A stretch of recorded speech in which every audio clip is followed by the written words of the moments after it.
Hello guys, আসসালামু আলাইকুম। কেমন আছেন? আশা করি ভালো আছেন। আমিও খুব ভালো আছি। আজকে নিয়ে এসেছি খুব অসাধারণ একটি মজার সুস্বাদু তালের পিঠার রেসিপি নিয়ে।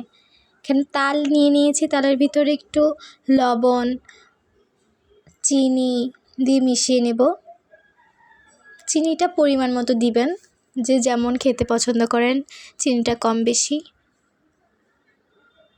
ভালো করে দিয়ে মিশিয়ে নিব। প্রথমে তালের সঙ্গে লবণ আর চিনিটা, তারপর আগে থেকে কোরানো নারকেল দিয়ে দিব সাথে।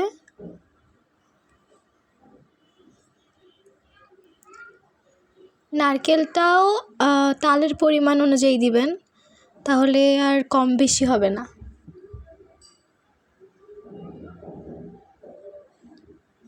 নারকেলটা দিয়ে দিচ্ছি।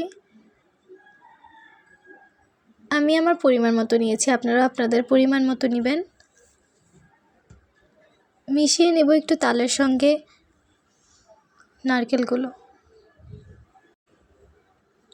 ভালো করে মিশিয়ে নিয়ে এটার সাথে আমরা চালের গুঁড়া, ময়দা, আপনার যদি ময়দা না থাকে আটাও ব্যবহার করতে পারেন। আমি ময়দা আর চালের গুঁড়া ব্যবহার করব।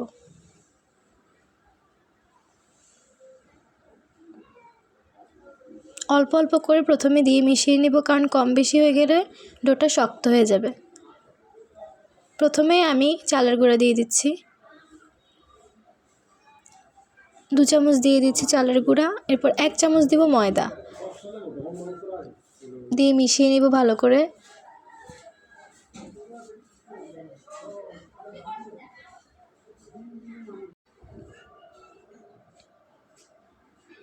আর সাথে দিয়ে দেব একটু বেকিং পাউডার।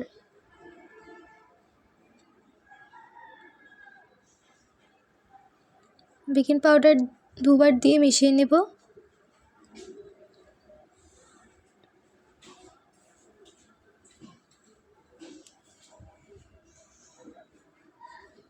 আমার মেশানো হয়ে গিয়েছে সব দিয়ে, ময়দা, চালের গুঁড়ো দিয়ে। এখন আমি একটা ফ্রাই প্যান বসিয়ে নেব চুলায়। সামান্য একটু তেল দিয়ে ছড়িয়ে নেব। তেলটা একটু গরম হতে হবে।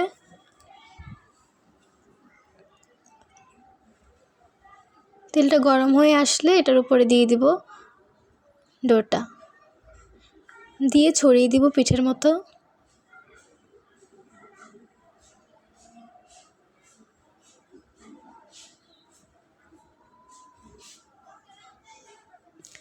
চুলার আঁচটা একদম লোতে দিয়ে রাখবো, কারণ এটার ভিতরে হতে হবে, তাহলে ভিতরে কাঁচা থেকে যাবে।